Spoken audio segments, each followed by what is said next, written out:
কোনো মেয়ে যদি মাথার চুল কিংবা কান ঘাড় গলা এগুলো যদি খুলে এগুলো যদি বের করে বাসার বাইরে বের হয় কিংবা কোনো দূর রকমের আত্মীয় স্বজনের কাছে যায়, তাদের সামনে যায়,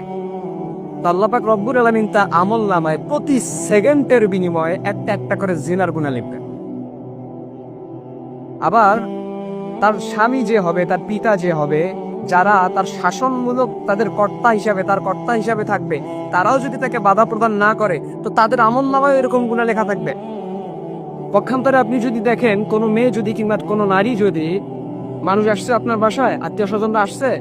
কিন্তু আপনার স্ত্রী কিংবা আপনার মেয়ে খুব সুন্দর করে, আপনার মা খুব সুন্দর করে বোরকা পরে তড়িৎ গতিতে কাজগুলো সেরে নিচ্ছে, কাউকে দেখতে দিচ্ছে না, তো আল্লাহ পাক রব্বুল আলামিন আপনার ওই নারীর আমল নামায় কিংবা ওই মেয়ের আমল নামায়, ওই মায়ের আমল নামায় আল্লাহ পাক প্রতি সেকেন্ডে ফরজ ইবাদতের সব আল্লাহ পাক লিখবে।